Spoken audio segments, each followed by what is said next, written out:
Epilepsy is a condition where the activity of some part of the brain gets overtaken, where all of the neurons stop what they're doing, become highly synchronized. In fact, become so synchronized that you can detect the neural activity even from outside of the brain using techniques like EEG. Sometimes surgery, by just removing that part of the brain, can actually cure someone of their seizures and epilepsy.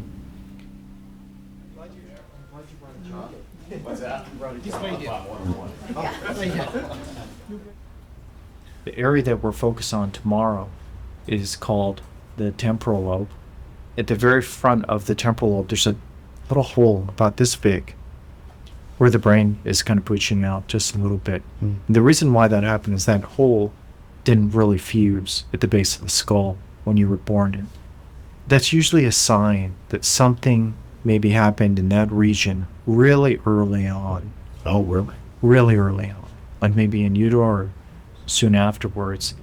But usually what it means is some of the stuff around it is never really developed in the right way, and it's probably the culprit.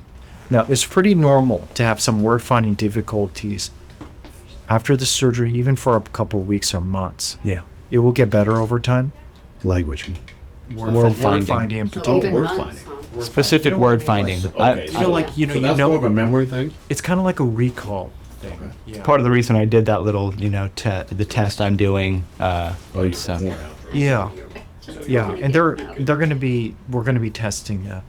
I've got a small electrical probe that I'll be testing every part of that brain before we move it. I'm gonna test that just to make sure that it's not critical for that function.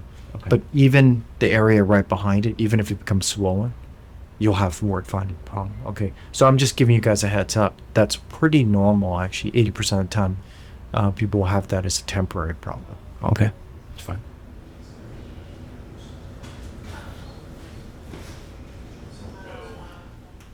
Okay, so now let's move on to those exercises we were supposed to do today. Right. To get the baseline for tomorrow. Ow. Good. Helicopter. Go. That's a monkey. Who wrote stroller? Mountain. Started about when I was 20, so almost 5 years ago. First had him when I was living in Reno, and woke up one night with blood all over my sheets, and like my tongue was pretty bitten up, and I was like, what happened to me? And I mean, I like lifted up, and the only thing that was possible was a seizure. Then I started having them when I was awake, and I had one at my job. Had one for sure awake there, had it at my desk. That was no good. Ended up quitting that job and stuff. Trying to find a different work from home job, which was good.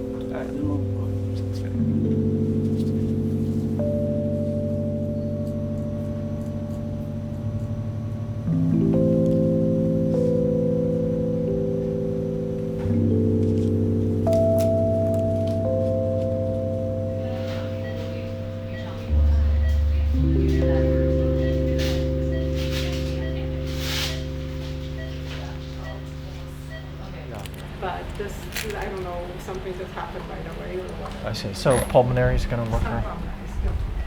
Yeah. Okay. All right, Nolan, can you hear me? Okay, I'm going to put a little bit of numbing medication up here on your forehead. On your forehead, okay? A little bit of numbing medication right here. Nice deep breath.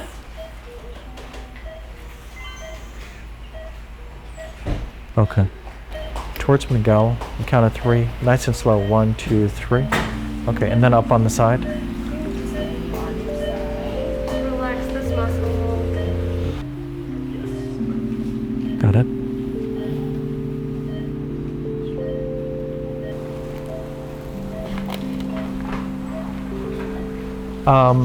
Yeah, let's turn and then let's do a consent form. Okay, this is Nolan. We're doing a left-sided epilepsy resection. Everyone agree this is the left side? Agree. Any drug allergies?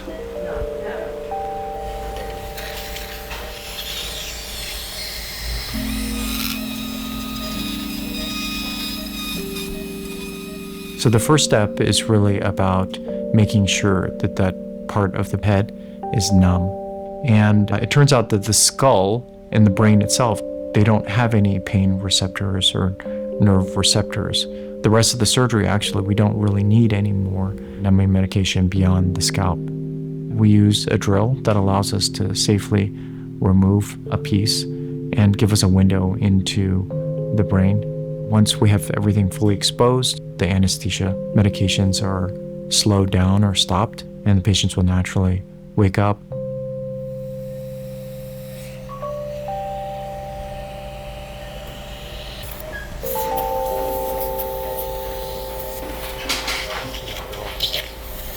Take some local, please. Go ahead.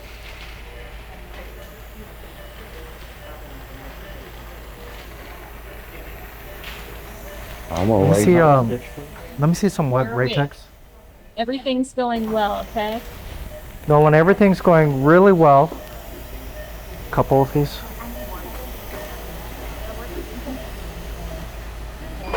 Oh, hey, Tommy. You guys need to come and get set up right over here. Let me see a pickup. Okay, the 4 contact strips going over the temporal pole. 4 contact strip over the temporal pole. Yep. Okay, so we're gonna get started. I'm gonna have you first repeat some words, and we'll start with that. Can I turn the suction off so it's more quiet here? To map out critical functions of the brain, we use a probe that uses a small electrical current. And when that current is applied to the tissue, that small centimeter gets inactivated. And that allows us to assess whether or not that part of the brain is really critical for things like talking or moving. You can take a small piece of paper that has a numbered letter and put it down on the brain surface and just keep note of what those things correspond to. Say stationary. Stationary. Say subdivision. Subdivision. Say substitution. Substitution. Say superstition. Superstition. What happened there, Nolan? It was the second time where like my jaw shook a little bit, almost like I was cold, but I wasn't. Were you able to speak? Just took a second. Okay. But yes, I was. It just like Okay, why don't you count to 10? 1, 2, 3, 4, 5, 6, 7. Okay, same thing, Nolan? Okay. Yeah, 4 and 7 were the same thing. Let's do picture naming now. This is exactly what we're looking for, Nolan. Good job.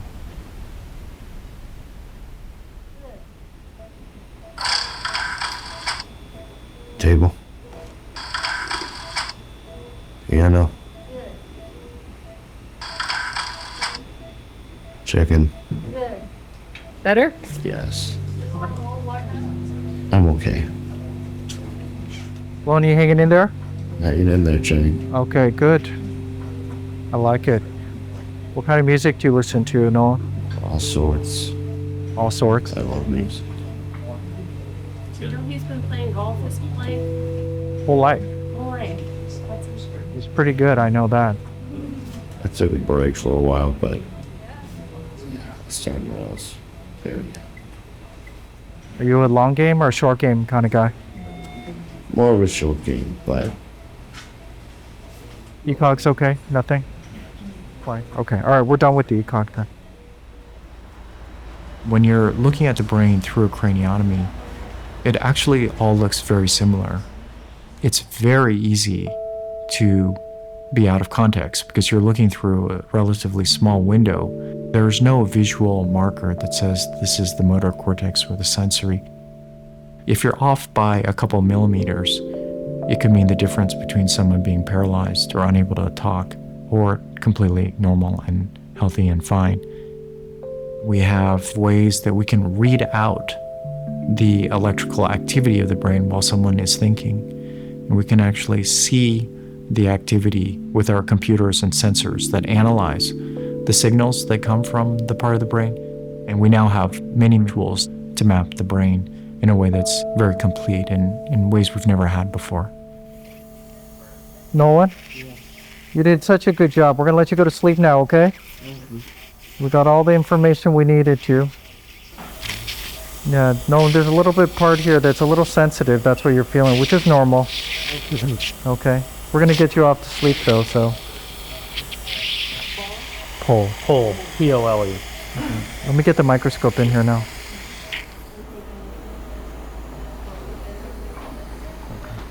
Keep coming in.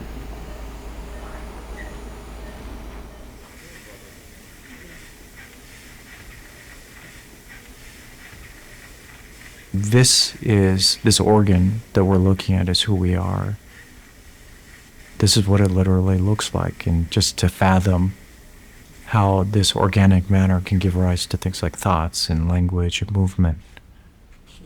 That's why I went into this in the first place, actually, because it just is so fascinating.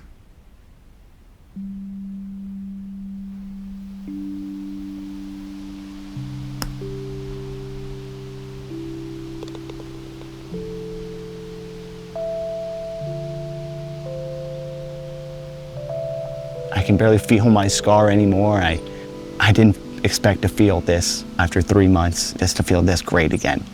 I'm really, really happy with how everything's turned out, and I just hope it all continues.